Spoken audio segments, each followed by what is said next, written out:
हा हा साईड लक्ष द्यायचं बघा. पहिला प्रकार काय होतो बघा, संसदीय आणि अध्यक्ष. एकमेकांवर प्रत्येक प्रकरण अवलंबून असतं. ठीक आहे, मागचं प्रकरण चांगला असेल तर पुढचं लगेच सांगतो. ठीक आहे, तो एक रूल आहे. एक सगळे ऍक्च्युअली सगळे विषय असतात ना, सगळे मराठी पासून ते विज्ञान पर्यंत किंवा समाजशास्त्र सगळे विषय कसे असतात, एकमेकांना रिलेटेड असतात. असं नाही की कुठला विषय सेपरेट आहे, हा फक्त हा या विषय ह्या विषयाचा यामध्ये काय संबंध असतो.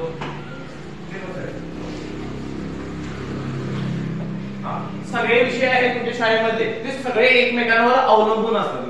बेस काय विज्ञानमध्ये गणितच्या काही कन्सेप्ट येतात, तसंच भूगोलमध्ये विज्ञानच्या काही येतात, इतिहासमध्ये सुद्धा काही आपण सरावाई वगैरे नंबर्स वगैरे येतात. सो प्रत्येक विषय हा इंटर रिलेटेड असतो. म्हणजेच काय, एखादा विषय तुम्हाला चांगला समजण्यासाठी बाकीचे विषय पण कळाले पाहिजेत, एकमेकांना रिलेटेड असतात. मग बघा विज्ञानची एखादी संकल्पना गणितामध्ये असू शकते. एखादा तुम्हाला प्रॉब्लेम असतात, प्रॉब्लेम म्हणजे काय, उदाहरण सोडवायचं असतं. उदाहरणार्थ बघा गणिता काढायची असते, गणिता म्हणजे काय, आकार म्हणजे काय असतं, गणिताचं सूत्र म्हणून माहिती आहे, डेन्सिटी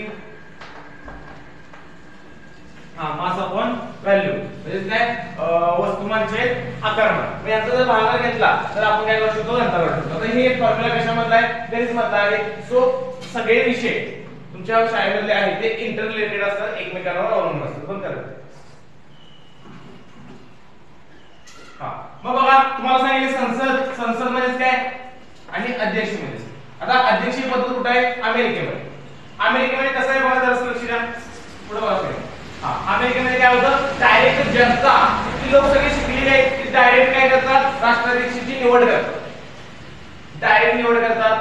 आपल्या देशामध्ये काय होतं, आपण फक्त खासदार बनवून द्यायचं, म्हणजे खासदार ठरवतात कुणाला पंतप्रधान बनवायचं. मग बघा इथं सगळी जास्त पावर राष्ट्राध्यक्षाकडे असते. राष्ट्राध्यक्ष जो काय आहे त्याच्याकडे काय असते, सगळी पावर असते. भारतामध्ये तसं नसतं, जास्तीत जास्त पावर ही संसदेकडे असतं. आणि संसदेपासूनच काय बघा, संसदेची दोन सभागृह माहित पाहिजे, पहिलं लोकसभा, दुसरं राज्यसभा. आता लोकसभेमधले जो काही सर्वात मोठा पक्ष आहे, ज्याची जास्त उमेदवार निवडून आलेले आहेत, त्याचा जो मुख्य असतो किंवा ते ठरवतात कुणाला पंतप्रधान बनवायचं. एकदा पंतप्रधान बनवला की तो काय करतो, आपली एक टीम तयार करतो. टीम म्हणजेच काय, वेगवेगळी खाती त्याला वाटली जातात. उदाहरणार्थ शिक्षण खातं, गृह खातं, अशी सगळी खाती वाटली जातात आणि ते काय करतात, आपापल्या खात्यानुसार काम करत जातात. मग बघा अर्थमंत्री काय करतो, संपूर्ण देशातील पैशाचा व्यवहार त्याच्याकडे असतो. काही पैसे हवे असतील तर बाकीच्या मंत्र्यांनी त्याला काय करायचं, अर्ज वगैरे करायचं आणि पैसे जेवढे लागतात तेवढे घ्यायचे. मग उदाहरणार्थ शिक्षण खातं, मग शिक्षण खात्याबद्दलचे सगळे निर्णय कोण घेणार, शिक्षण मंत्री घेणार. पण जबाबदार कोण असतात, पंतप्रधान मुख्य असतो. शेवटी फायनल निर्णय जरी शिक्षण मंत्री घेत असेल तरी पंतप्रधानांना तेवढी माहिती असते किंवा तो पण त्यावर विचार करत असतो. मग असा आपला देश चालवला जातो. आता पुढचा जो काही धडा आहे तो काय होतो बा, आता मंत्रिमंडळ किंवा जे काही प्रत्यक्षात काम करणारे लोक असतात त्यालाच म्हणतात कार्यकारी मंडळ. कार्यकारी मंडळाविषयी आपल्याला माहिती घ्यायची आहे. मग कार्यकारी म्हणजे काय, प्रत्यक्षात जाऊन काम करणारे लोक, त्याला म्हणायचं कार्यकारी. जरी बघा इथे किती 552, इथे किती 250 आणि राष्ट्रपती एवढे लोक जरी असतील संसदेमध्ये तरी हे सगळे लोक काम करू शकत नाही. यांच्या सगळ्यांच्या ताब्यात आपण काय देऊ शकत नाही, प्रत्येक व्यवहार देऊ शकत नाही. मग काही लोक म्हणजे काय, एक समजा 50 किंवा एक 70 लोक असे असतात, ते मंत्री बनतात. आणि ते मंत्र्याच्याकडे काय असतं, प्रत्येक मंत्र्याचं काम असतं, ते काम करत असतं. मग 5 वर्ष काम करत असतात. उदाहरणार्थ रस्ते मंत्री, मग त्यांना संपूर्ण देशातले रस्त्यांचं नियोजन करायचं, कुठे खर्च करायचा कुठे नाही करायचा हा सगळे निर्णय द्यायचे. शिक्षण मंत्री, शिक्षणावर किती खर्च करायचा हे काय त्याच्यात आलं का लक्षात. म्हणजे काय बघा, महिला विकास मंत्री म्हणजे काय, महिलांची जे प्रश्न आहेत किंवा त्यांच्यासाठी ज्या काही योजना आहेत त्याचे निर्णय सगळे त्यांनी घ्यायचे. मग अशी ही खाती वाटली जातात. जसे तुमचे विषय असतात तसे वेगवेगळ्या प्रकारची खाती असतात. असे 70 लोक असतात आणि ते संपूर्ण देश किंवा ते संपूर्ण काम करत असतात आणि त्याविषयी आपल्याला त्यामध्ये बघायचं आहे. त्याला म्हणायचं कार्यकारी मंडळ. आता बघा सगळ्यांना ओपन करायचं, पहिल्या पानापासून बघा जरासं. बघा प्रश्न कसे बनवले जाऊ शकतात आधी ते बघूया आपण आणि आपण शिकवायला चालू करूया. बघा केंद्रीय कार्यकारी मंडळ म्हणजे काय, आता केंद्रीय शब्द काय, हा आपला देश आहे, इथं केंद्र असतं आणि इथं महाराष्ट्र आहे.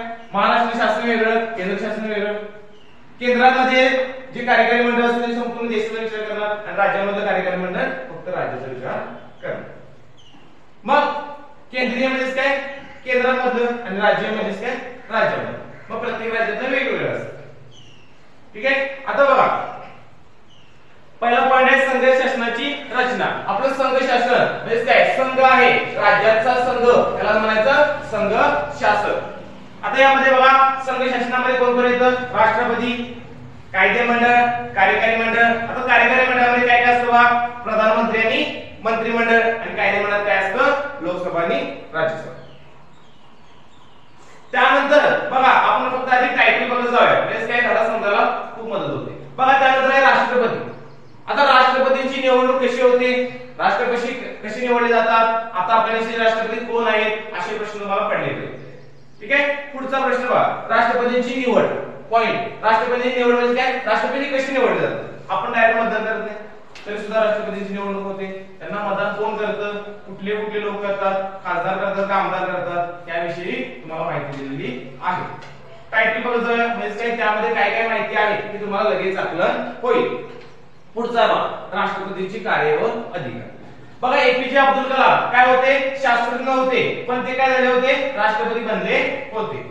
याचा अर्थ काय, शिकलेला व्यक्ती ज्याचं कार्य खूप मोठं आहे, ज्याच्यामुळे देशाला किंवा जगाला फायदा झालाय, तो व्यक्ती राष्ट्रपती बनू शकतो. ठीक आहे. बघा, राष्ट्रपतींची कार्य आणि अधिकार. राष्ट्रपती कोणकोणती कार्य करतात, त्यांना कोणकोणते प्रकारचे अधिकार असतात, असा प्रश्न तुम्हाला येऊ शकतो. बघा, राष्ट्रपतींबद्दल आपल्याला माहिती असते, टीव्हीला आपण बघत असतो, राष्ट्रपती आपण ऐकत असतो, पण नेमके कोण असतात, त्यांना काय काम असतं, त्यांना कोणकोणते अधिकार दिलेले असतात, त्याविषयी आपल्याला माहित असलं पाहिजे. पुढचं बघा, पंतप्रधान आणि मंत्रिमंडळ. आता पंतप्रधान कशी तयार होतात, मंत्रिमंडळ कसं असतं, त्यांचं काम काय असतं, त्याविषयी आपल्याला या पॉइंटमध्ये बघायचं आहे. मग पुढे बघा, पंतप्रधानांची कार्ये. आता आपल्या देशाचे पंतप्रधान कोण आहेत? हा, प्रधानमंत्री आणि पंतप्रधान. ऍक्च्युअली हिंदीमध्ये त्याला प्रधानमंत्री किंवा पंतप्रधान म्हणू शकतात.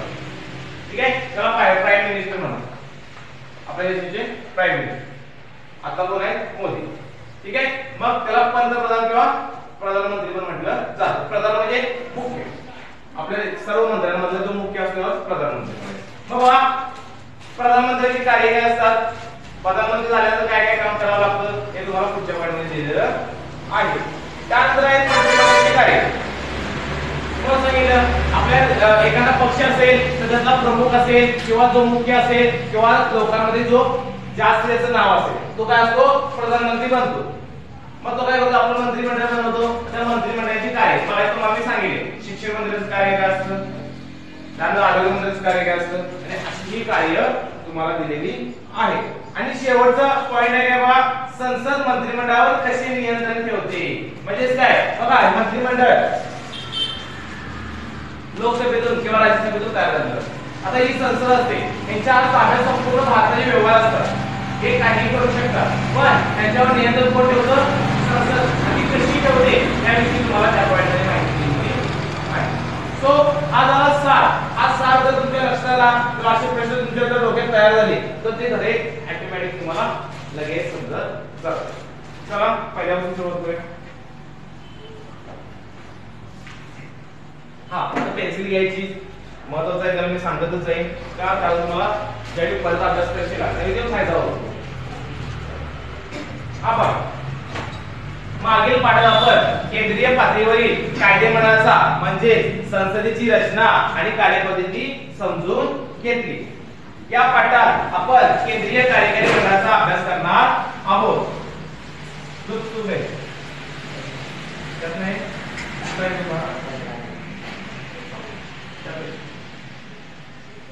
संघ शासनाची रचना. आता संघ शासन कसं आहे त्याची रचना दिलेली आहे.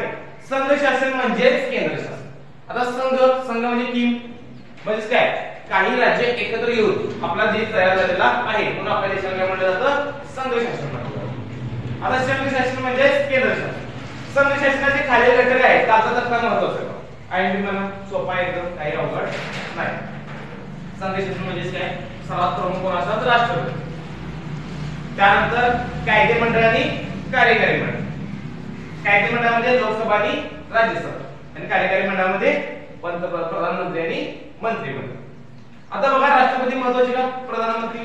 बघा जगाचा विचार केला तर कुणाचा चेहरा दाखवतो? तो राष्ट्रपतीचा. भारत म्हणजे राष्ट्रपती. ठीक आहे. आणि जर भारताचा आतला विचार केला तर सर्वात जास्त पॉवर कुणाकडे असते? प्रधानमंत्री. ठीक आहे. त्यांच्या ताब्यात सगळी जास्त पॉवर असते. मग प्रधानमंत्री ठरवतो कुणाला राष्ट्रपती करायचं ऍक्च्युअली. ठीक आहे. पण राष्ट्रपती ठरवू शकत नाही कुणाला पंतप्रधान करायचं. पंतप्रधान हे निवडून आलेला असतो त्यामुळे त्याच्याकडे जास्त पॉवर असते. पुढे बघा. कायदे मंडळ, कार्यकारी मंडळ आणि न्याय मंडळ या शासन संस्थेच्या 3 शाखा असतात. या तिन्ही शाखांना आपल्याला सोपं आहे. आता पुढे बघा. आणि जनतेचे हित लक्षात घेऊन जनतेच्या कल्याणासाठी ते काम करतात. आता ते काम, त्यांचं काम काय किंवा ते काय करतात ते पण लाईन आणलं आहे. काय आहे? जनतेचे हित कशात आहे? जनतेचा फायदा कशात आहे? आपलं चांगलं देशाचं भविष्य कशात आहे याचा विचार करून ते काय करतात? जनतेच्या कल्याणासाठी काम करतात. संसदीय शासन पद्धतीत कार्यकारी मंडळ कायदे मंडळाचा भाग असते आणि कायदे मंडळाला जबाबदार असते. म्हणजे काय? संसदीय मध्ये जे काय आपण कार्यकारी मंडळ पाहणार आहोत ते काय असतं? काय संसदेचा एक भाग असतं. ते लोक संसदेचे पण सदस्य असतात आणि मंत्री पण असतात. याचा अर्थ काय? ते त्यातूनच तयार झालेलं असतं. आणि कायदे मंडळाला जबाबदार असतं. म्हणजे काय? कोणतेही काम करायचं असेल तर ते जबाबदारी कुणाची असते? लक्ष ठेवायची कायदे मंडळाची किंवा ती जबाबदारीने काम करत असतं. आता बघा संसदेचा जोपर्यंत विश्वास आहे तोपर्यंतच कार्यकारी मंडळ काम करू शकते. समजा संसदेचा विश्वास कमी झाला किंवा ते त्याला बरखास्त पण करू शकते. बघा सरकार कुणाचं आहे? भाजप पक्ष जरी असला आणि वाटलं उद्या संसदेला त्या दोन्ही सभागृहातील लोकांना की ही नीट काम करत नाही, भ्रष्टाचार करायला, मग हे काय करतात? अविश्वासाचा ठराव मंजूर करून हे सरकार पाडू शकते. इतकी पॉवर यांच्यावर असते. पण त्यांच्या सीटा जास्त आहेत भाजपच्या, मग ते शक्य होत नाही. पण काही काही वेळा होऊ शकते. पुढे बघा. या कार्यकारी मंडळात कोणाचा समावेश असतो? संविधानात त्याबाबत कोणकोणत्या तरतुदी आहेत? कार्यकारी मंडळ लोकांच्या हितासाठी धोरणासाठी आखणी कशी करते इत्यादी बाबी कार्यकारी मंडळ समजून घेताना आपल्याला माहित करून घ्यायच्या आहेत.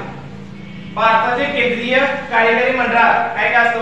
राष्ट्रपती, प्रधानमंत्री आणि मंत्रिमंडळ यांचा समावेश असतो. कारण आपल्या धड्याचं नाव आहे केंद्रीय कार्यकारी मंडळ. त्यामध्ये कोण कोण असतं ते दिलेलं आहे. केंद्रीय कार्यकारी मंडळ कोण कोण असतं बघा. परत एकदा राष्ट्रपती बघा संसदेमध्ये राष्ट्रपती असतात आणि तिकडे सुद्धा कार्यकारी मंडळ सुद्धा राष्ट्रपतीचं नाव घेतलं जातं. पहिल्या गोष्ट राष्ट्रपती, दुसरी कोण असतात? प्रधानमंत्री आणि दुसरी काय असतं? मंत्रिमंडळ.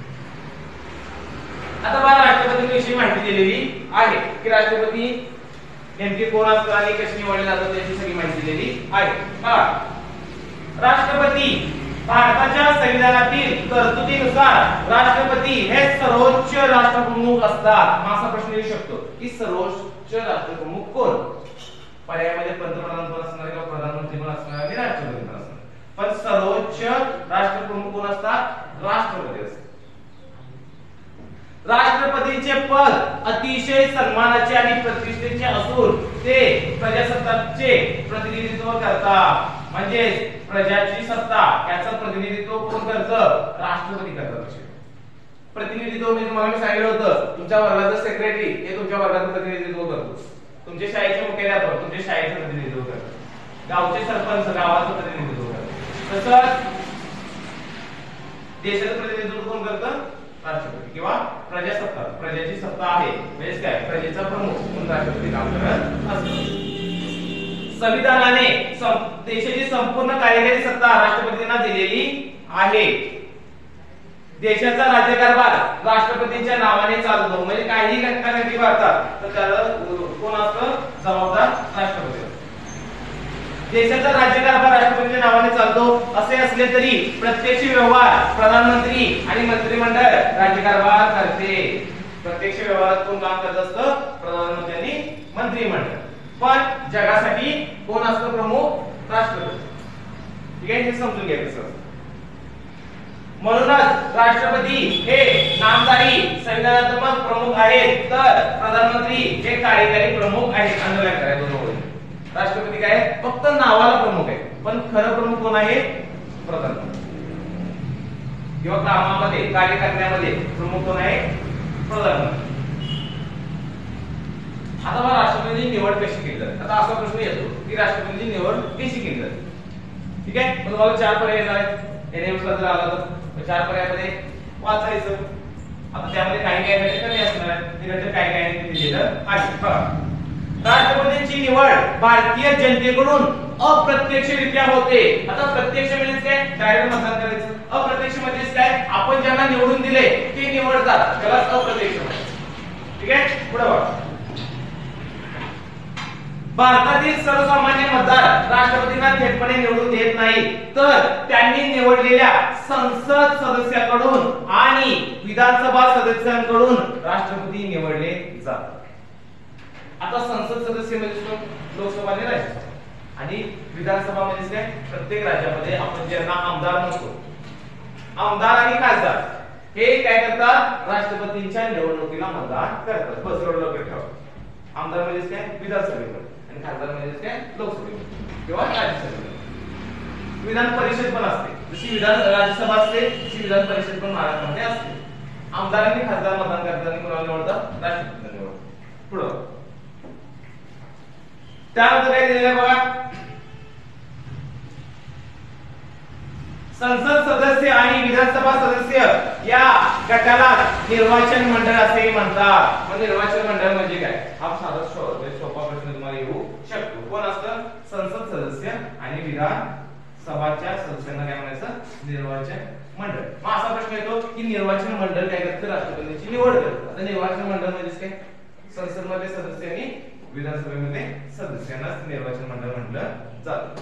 राष्ट्रपतींचा कार्यकाल 5 वर्षाचा असतो. फक्त 5 ला अंडरलाईन करा. राष्ट्रपती पदाची निवडणूक लढणारी व्यक्ती भारताची नागरिक असली पाहिजे. आता बघा राष्ट्रपतीला संसदेत उभा राहायचंय तर कोणकोणत्या अटी असल्या पाहिजे? पात्रतेची पहिली अट कोणती? भारताचा नागरिक. साहजिकच आहे बघा. आमदार व्हायचं असेल भारताचा नागरिक, खासदार व्हायचं असेल भारताचा नागरिक, राष्ट्रपती होण्यासाठी पण भारताचा नागरिक असला पाहिजे. वय किती पूर्ण असलं पाहिजे? वयाची 35 वर्ष पूर्ण असली पाहिजे.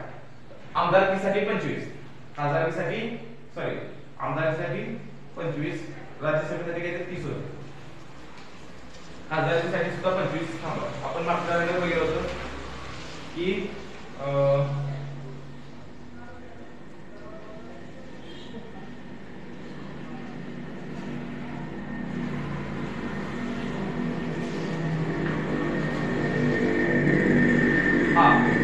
हा बरोबर आहे. लक्ष द्या. खासदार व्हायचा आहे लोकसभेमधला 25 वर्ष व्हायचे. राज्यसभेमधला खासदार व्हायचा आहे 30 वर्ष पूर्ण आणि राष्ट्रपती व्हायचा आहे 35 वर्ष पूर्ण असली पाहिजे आणि भारताचा नागरिक असला पाहिजे. राष्ट्रपती पदावर निवड झालेल्या व्यक्तीला आपले पद स्वीकारताना शपथ घ्यावी लागते. बघा शपथ घ्यावी लागते. तुम्ही पिक्चर मध्ये पण बाहुबलीमध्ये दाखवले बघा.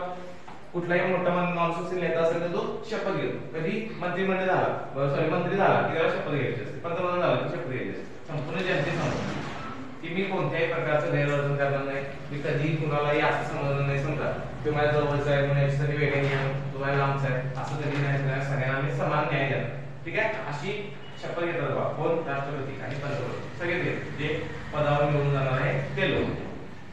पुढे बघा तुमच्या वर्गातील जो काही सेक्रेटरी आहे त्याने पण शपथ घ्यायला पाहिजे की मी सगळ्यांसाठी सारखे व्यवहार करेन.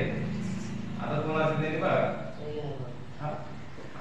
असेल शपथ घ्यायची सगळ्यांसाठी नियम सारखे. मुलींचा वेगळा असेल मुलांचा वेगळा असेल तर ठीक, पण वर्गाचा एकच असेल तर त्यांनी शपथ घ्यायला पाहिजे. मुलांसाठी मुलींसाठी सगळे नियम सारखे. कुठल्याही मित्र आणि मुलींसाठी वेगळं वागणं असं तक्रार करणं असं काही करायचं नाही. सो बघा नेता असेल तर तो कसा असला पाहिजे? सगळ्यांसाठी समान भावना त्याच्यामध्ये असल्या पाहिजे. पुढे काय सांगितले? त्यानुसार संविधानाचे रक्षण करण्याची आणि संविधानानुसार राज्यकारभार होत आहे की नाही हे पाहण्याची जबाबदारी राष्ट्रपतींवर असते. बघा जरी राष्ट्रपती प्रमुख असले तरी आपला देश संविधानानुसार चालतो. म्हणजे संविधानानेच राष्ट्रपतींना बनवलं, संविधानानेच पंतप्रधानांना बनवलं, संविधानानेच ही लोकसभा राज्यसभा बनवली. म्हणजे आपला देश हा संविधानाप्रमाणे चालला पाहिजे. चालतोय का नाही हे पाण्याची जबाबदारी कोणाची असते? राष्ट्रपतीची. प्रधानमंत्री व मंत्रिमंडळ आणि दिलेल्या सल्ल्यानुसार राष्ट्रपती कारभार करतात. आता बघा राष्ट्रपती जरी असले तर हुशार कोण असतं? ऍक्च्युअली प्रधानमंत्री हुशार असतात, जास्त हुशार असतात, कारण ते निवडणुका लढवून केलेले असतात. राष्ट्रपती डायरेक्ट निवडलेले असतात, बुद्धिमान असतात, पण त्यांना समाजाची एवढी जाणीव कमी असते. सो काय करतात? राष्ट्रपती प्रधानमंत्री आणि मंत्रिमंडळ यांच्या मदतीने काय करत असतात? काम करत असतात. संविधानाचे रक्षण करण्याची जबाबदारी राष्ट्रपतींवर असते, परंतु त्यांचे एखादे वर्तन संविधानाचा भंग करणारे ठरल्यास राष्ट्रपतींना त्यांच्या पदावरून दूर करण्याचा अधिकार संसदेला आहे.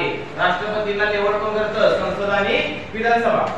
पण त्यांना त्यांच्या पदावरून दूर कोण करता येतं? जर त्यांनी वर्तन गैरवर्तन केलं तर. आता बघा कसं दूर केलं जातं. या प्रक्रियेला महाभियोग प्रक्रिया असे म्हणतात. असा प्रश्न तुम्हाला एनएमएसला हमखास येतो की महाभियोग प्रक्रिया म्हणजे काय, किंवा राष्ट्रपतींना दूर करण्यासाठी जी प्रक्रिया वापरली जाते त्या प्रक्रियेला काय म्हणतात? त्या प्रक्रियेचं नाव आहे महाभियोग. ठीक आहे, हा शब्द राष्ट्रपतींच्या संबंधित आहे. जर एखादं गैरवर्तन केलं, संविधानापेक्षा कुठलं तरी गैरवर्तन केलं तर त्यांना त्यांच्या पदावरून दूर करता येतं. आता ते कसं केलं जातं ते खाली दिलंय. राष्ट्रपतींकडून संविधानाचा भंग झालेला असल्यास तसा आरोप कोणतेही एक सभागृह ठेवते व त्या आरोपांची चौकशी दुसरे सभागृह करते. दोन्ही सभागृहाच्या विशेष बहुमताने, विशेष बहुमत म्हणजे काय? 2/3, 2/3 म्हणायचं, ठराव संमत होणे आवश्यक असते. त्यानंतर राष्ट्रपती पदावरून दूर होतात. असा प्रश्न कायम येतो की राष्ट्रपतींना पदावरून कसं दूर केलं जातं? 3 मार्काला 2 मार्काला साहित्य परीक्षेला सामायला येऊ शकतो. ठीक आहे, काय सांगायचं बघा, संविधानाच्या विरोधात गेले किंवा संविधानात जे नमूद केलेलं आहे संविधानाचा भंग असलेला आरोप त्यांच्यावर एका सभागृहाने केला. बघा 2 सभागृह आहेत, पहिला लोकसभा दुसरं राज्यसभा. एका सभागृहाने काय केला? आरोप केला की त्याने संविधानाचा भंग केला. दुसरं सभागृह काय करतं? चौकशी करतं. दोघांनाही मान्य असेल तर त्यांच्यावर मतदान होतं. मतदान म्हणजे काय? 3 प्रकारचं मतदान सांगितलं. साधं बहुमत, निम्म्यापेक्षा जास्त, 2/3 बहुमत म्हणजे काय? समजा जर 90 असतील तर त्यातले 60 लोकांनी मतदान केलं म्हणजे त्याच्या 5 मतदान केलं पाहिजे, त्याला म्हणायचं विशेष बहुमत. ठीक आहे, मग त्यामध्ये बघा निवडताना राष्ट्रपती, विधानसभा पण असतात, म्हणून काय करायचं? लोकसभेचे निर्वाचन मंडळ जे काय असतं ते काय करतं? त्यांच्यावर मतदान घेतं आणि खरंच आरोप सिद्ध झाला, 2/3 मतदान राष्ट्रपतींच्या विरोधात जर पडली तर राष्ट्रपतींना काय करावं लागतं? आपलं पद सोडावं लागतं. त्याला म्हणायचं महाभियोग प्रक्रिया. सोपी आहे, एकदा जर वाचली तर तुझी लगेच लक्षात येते. आता बघा राष्ट्रपतीची कार्य व अधिकार. आता राष्ट्रपतींना कोणकोणती कार्य करावी लागतात आणि त्यांना कोणकोणते अधिकार आहेत? संविधानाने राष्ट्रपतींना अनेक कार्य दिलेली आहेत. त्यापैकी काही कार्य पुढील प्रमाणे. पहिलं कार्य बघा, आता राष्ट्रपती काय असणार आहे? देशाचा प्रमुख आहे, म्हणजे त्या लोकसभा आणि राज्यसभा याच्यावर नियंत्रण करणारा माणूस असणार आहे. ठीक आहे, तो देश चालू संसद जरी असते तरी राष्ट्रपती बघायचं, लोकसभा आणि राज्यसभा यांना तो चालवणारा माणूस असतो किंवा त्याच्यावर त्याचा काय असतो? नियंत्रण करणारा माणूस असतो. बघा काय काय संसदेचे अधिवेशन बोलवणे, स्थगिती करणे, संसदेला संदेश पाठवणे, लोकसभा मुदतीनंतर किंवा मुदतीपूर्व बरखास्त करणे हे अधिकार राष्ट्रपतींना असतात. राष्ट्रपतींचे अधिकार काय असते पाहिजे. अंडरलाईन करा. हे सगळे जे पॉइंट आहेत ना 7 त्याला टिक करा. सगळ्यात महत्त्वाचे थोडंसं समजून घ्यायचं.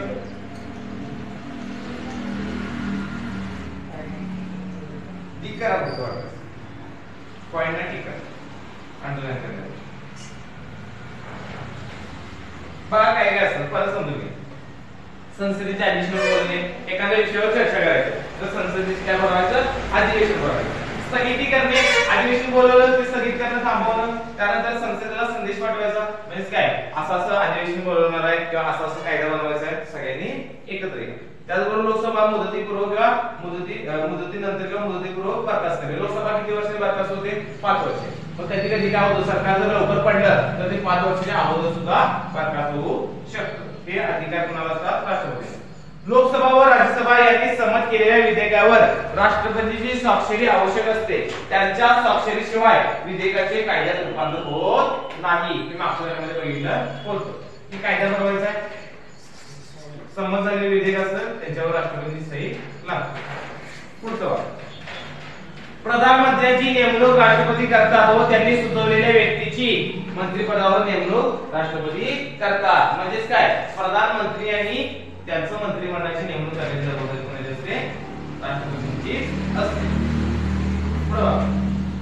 सर्वोच्च आणि उच्च न्यायालयाच्या न्यायाधीशांची नेमणूक राष्ट्रपती करतात. बघा, जे काही मुख्य आहेत पंतप्रधान किंवा सर्वोच्च न्यायालयाचे जे न्यायाधीश आहेत, जी मोठमोठी पद आहेत भारतामध्ये, ते सर्व पदांवर नेमणूक करण्याची जबाबदारी किंवा अधिकार कोणाला असतो, राष्ट्रपतींना असतो. त्याचप्रमाणे सर्व राज्यांचे राज्यपाल, मुख्य निवडणूक आयुक्त व अन्य महत्त्वाच्या पदांवरील व्यक्तींची नेमणूक राष्ट्रपती करतात. जे काही मुख्य पद आहेत भारतातील त्यांची सगळ्यांची नेमणूक कोण करतात, राष्ट्रपती करतात. राष्ट्रपती संरक्षण दलाचे सर्वोच्च प्रमुख असतात. युद्ध व शांतता याबाबत निर्णय राष्ट्रपती घेतात. पण तो सर्व आर्मी, नेव्ही आणि एअरफोर्स या तिन्हीचे जे प्रमुख कोण असतात, राष्ट्रपती. म्हणजे काय, सैन्य दल जे काय आहे भारताचं त्याचे प्रमुख कोण असतात, राष्ट्रपती असतात.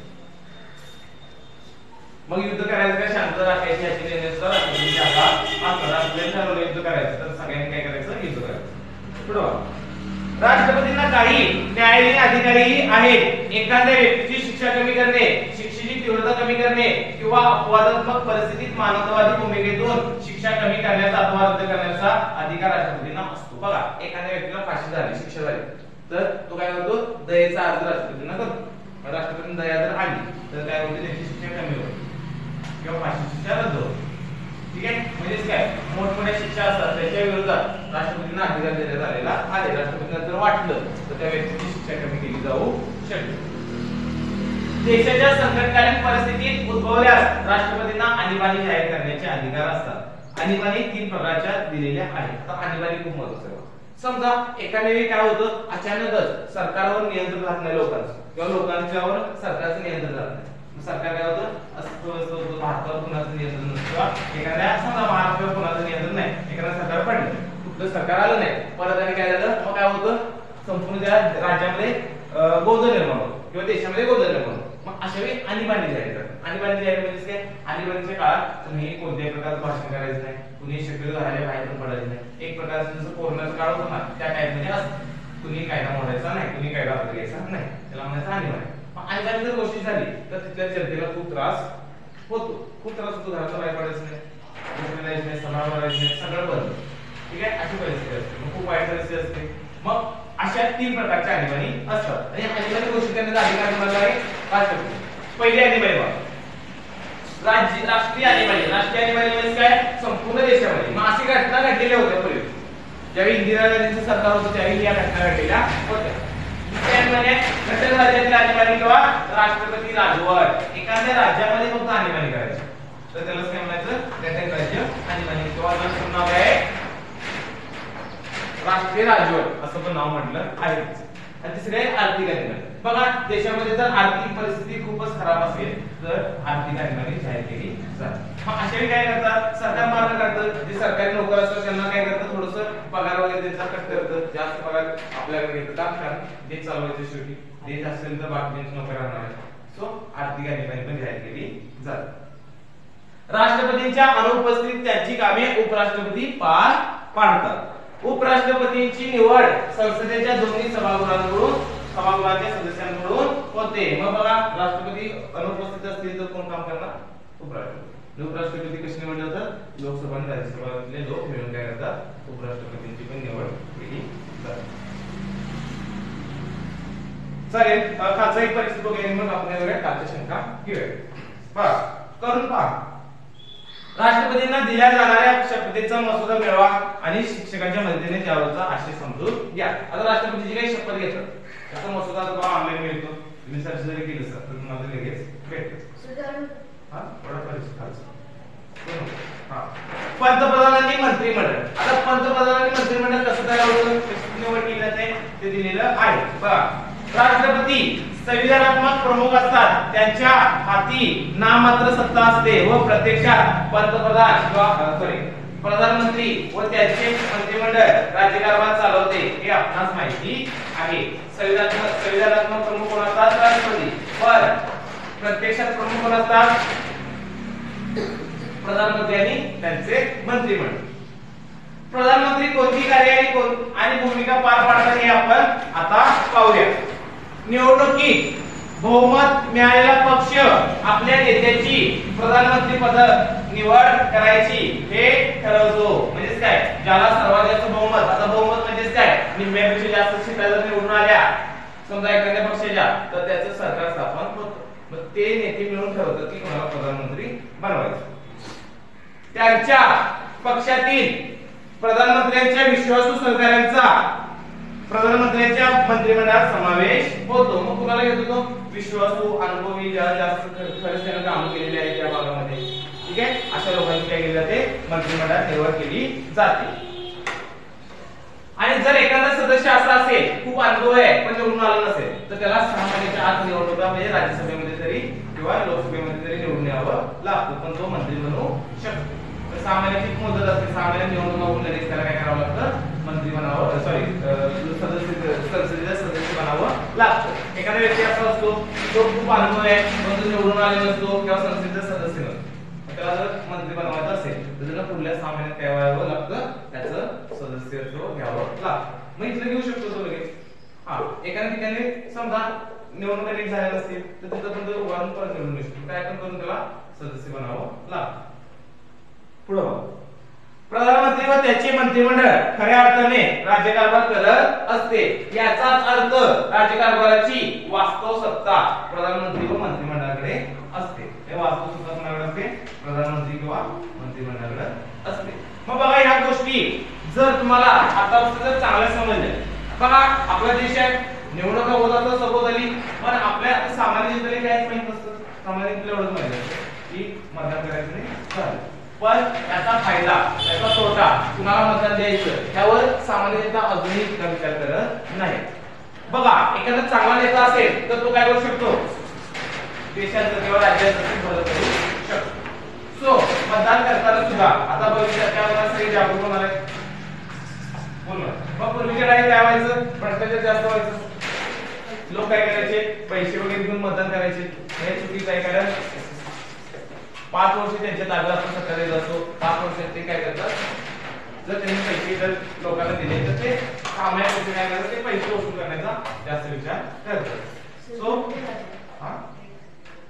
अपडेटेशन डायरेक्शन घ्यावी. मी लोक थोडा करतो. ठीक आहे, चालेल. बघा, हा एवढा धडा झालेला आहे, तो वाचून काढा, थोडंसं अंडरलाईन केलेला असेल, परत समजून घ्या. बघा, एखादा धडा चांगला समजण्यासाठी किमान म्हणजे मी 6 ते 7 वेळा रिव्हिजन करायचं. रिव्हिजन म्हणतो पहिल्यांदा जरा वेळ लागतो, पहिल्यांदा वाचायला वेळ लागतो. पहिल्यांदा वाचायला तुम्हाला लागेल एक धडा वाचायला 1 तास लागेल, पण नंतर ते 30 मिनिटं 15 मिनिटं कधी 10 मिनिटात पण होऊ शकतो. जशी रिव्हिजन वाढवा. ठीक आहे, चालेल. हा कालच्या पेपर मला शंका बघा.